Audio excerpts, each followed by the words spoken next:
Достар, сіздер агро каналындасыздар. Бүгінгі видеомда мен сіздерге бұқа бордақылаудың тиімді жақтарын көрсететін боламын. Бұқаны қалай бордақылап жатырмын. Міне алдарыңызда 3 бұқа тұр. Үшеуін бордаққа бір күнде қойылған. Және де бұқа бордақылау кезінде, бұқа таңдау кезінде керемет құпиялармен бөлісетін боламын. Мысалы, бірінші бұқамызды көріп тұрғандарыңыздай, ол бұқаның әр бұқаның телосложениясы әртүрлі болады. Бірінші бұқамыз мысалы мойынды бұқа, кішкене мойын ірірек келеді. Мойнын көргендеріңіз мойны бар бұқа. Екінші бұқамыз қарны бар бұқа болып келеді. Үшіншіміз болса етке жібереді. Саны кішкене денесі төсі ірірек, грудинка дейді ғой. Осы ірірек келеді. Бұл сементрал тұқымдас бұқа. Бұқаларымызға 2 уақыт жем береміз. Таңертең аш қарынға және кешкісін тоқ қарынға береміз. Таңертең шөп жеместен бұрын қорада кешкісін бұқалар шөп жемейді. Шөпті бір мезгіл беріледі, түнде берілмейді, екінші мезгіл. Таңертеңгісін ерте жем береміз. Сағат таңғы 6-7-лерде. Одан кейін шөпке қойылады. Шөп жегеннен кейін түске қарай осылай шелекпен су қарамыз. Одан кейін кешкісін қайта қораға апарып қамаған кезде бұқаларымызға жем береміз бір уақыт кешкісін. Сонда бір бұқа бір күнде 4 килограмм жем жейді. Таңертең 2 килограмм, кешкісін 2 килограмм. Бұл тез бордақыда тұрған біздің малдарымыз. Міне өздеріңіз көргендей ет жинап келе жатыр. Мына 2 сан толғанша, сүйек көрінбегенше бордақылаймыз.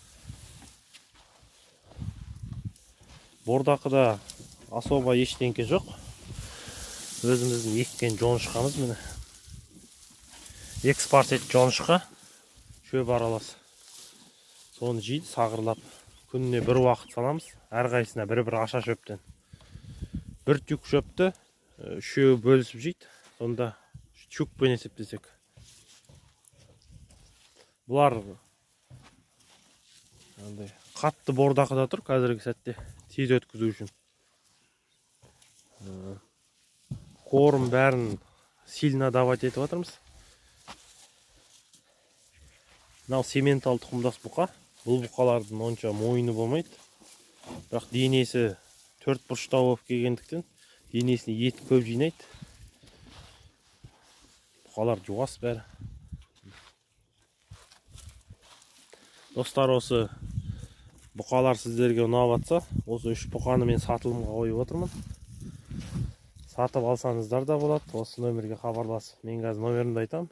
837-370-1100 нөміріне хабарласып, WhatsAppқа жазып сұрасаңыздар болады. Сатамын, жекелеп те, оптым да, килограмм тапта сатам. Бір адам сойып алып кетем десе, өлшеп те берем. Табиғи 100% ешқандай дәрісіз, уколсыз семірген бұқалар. Табиғи. Бұқаның семіргенін тағы да білу бір әдісі мына артқы жамбас жағын басып көрсеңіз, мына жерінен ұстап білуге болады. Артқы санына ет жинай бастайды. Одан білуге болады. Бұқаны сиырға қарағанда бордақылаудың бір жақсы жері, бұқалар жегіш болып келеді. Және бұқа сиыр, мысалы, мына жерде бір сиыр тұр, міне бордақылаған. Бордақылағанымызға 5 күн болды. Сиырды бұқаға қарағанда мойын жинамайды, қарынға шарпылмай жинайды. Ал бұқа болса денесі 4 бұрыш болып өтіп, ет көп жинайды, масты көп жинайды. Сол себепті бұқалғыштарда көп болып келеді. Бұқаның мойны етінің өзі 50 килограммнан асып кетеді, жақсы семіртсе. Мысалы, мына бұқа мойынға ет жинайтын бұқа. Өзіміздің тұқымда бұқалар, қолдан өскен қол тума. Ал мына бұқа сырт жақтан келген сементал тұқымдас бұқа, российский. Бұлар чиста санға ет жинайды екен. Ал мынау домалақ қарынды бұқалар, бұлар көбінесе қарынына шарпылмай жинайды. Міне бұл бұқаларда семір үстінде, етті міне жұмсақ ет.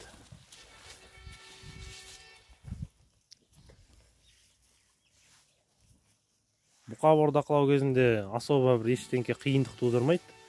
Жемді берген кезде сулап берсеңіздер болды. Себебі суланған жемді жақсы жейді. Бұл 2 жасар бұқалар. Суланған жем бір жағынан тез тамағына барады, қақалмайды бұқа, сінімді келеді. Көбінесе айтып жатады, бұқаның құйрығынан түсіп қалды жемді. Оның себебі жемді, көбінесе жемді елдер сулап берсе де құйрығынан түсіп жатады. Себебі жемді ірі қып тартып жібереді. Ол да қателік, жемді ұн секілдігі ұсақ қып тарту керек, сонда ол асқазанға сінімді келеді.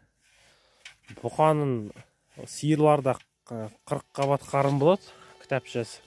Соның ішінде қортылған кезде ол ірі-ірісі қортылмай, ары қарай тоқ шекке түсіп, одан тік шекке барып, артынша түсіп қалып жатады. Сол себепті жемді неғұрлым сулап, ыстық суға сулап, бөктіріп берсеңіздер, пісіріп берсеңіздер, құнарлы болып келеді. Көп адамдар айтып жатады, бұқа бордақылағым келеді, бірақ қорам жоқ. Қора сау керек, шығын кетеді дейді. Мысалы, менде де бұқа бордақылайтын бір арнайы қора жоқ. Мен осындай ақырдан жасағам, сондай балкыларды қораны. Мысалы, мұнда 3 емес 5 бұқа байласаңыздар болады, 7 бұқаға дейін сыяды. Ол өздеріңіздің сыйғызуларыңызға қарай болады. Кешкісін бірақ бұқалар бұл жерде тұрмайды. Себебі астысыз. Көбінесе елдер айтып жатады, бұқаның артқы 2 саны боқ болса, бұқа семіз болады дейді. Ол бұқаның семіздігін білдіртпейді, ол бұқаның дұрыс емес қорада тұрғанын білдіртеді. Бұқаның астысыз болғаннан жатқан жерінен соның 2 саны боқ болып тұрады. Мына бұқа кішкене дұрыс емес қорада тұрғандықтан асты боқ болып тұрады. Мыналардың сүті таза, бірақ семіз бәрі. Камераны бұқаның арт жағынан қойып көрсетейін, мені қандай теп-тегіс қалар.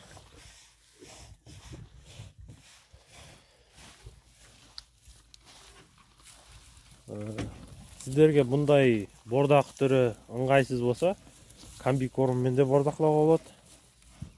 Неғұрлым шөпті дробить етіп берсеңіздер, шығын аз шығады, қаланың адамдары түсінеді. Бізде ауылда шөпті көп мөлшерде жинайтындығымыздан шөп аса проблема емес. Ал қаланың адамдары шөпті сатып алып бордақлайды. Сол себепті дробилкамен бордақлауға кеңес беремін. Шөпті 100% жейді. Оны үгітіп жатып, тістеп, шайнап, оны нетіп жатпайды, сразу жұта береді. Бір нетіп.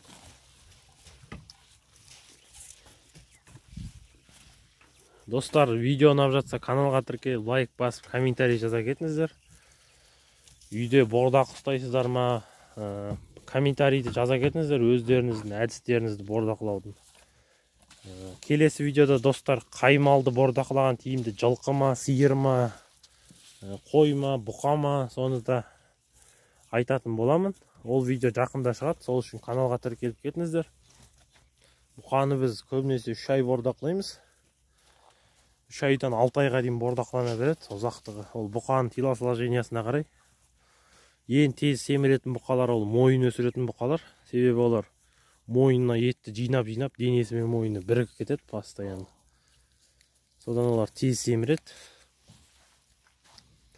Ең баяу семіретін бұқалар ол ешкі бас бұқалар дейді. Ол мынандай бұқалар, мысалы, қарны қана өсе береді, бірақ денесіне ет жинамайды. Қарнына шарпымай толғаннан кейін бірақ ет жинауға көшеді. Мына бұқаны биыл эксперимент ретінде былтыр тайынша кезінен сатып алдым. Биыл бордақыда тұр. Сүйегі ірі. Шетелдің бұқасы, сырт жақтың. Өзіміздің қазақи ақбас бұқаға ұқсас келеді, бірақ бұлар сементалский бұқалар. Мойын жинамайды екен. Денесіне жинап жібереді бәрін.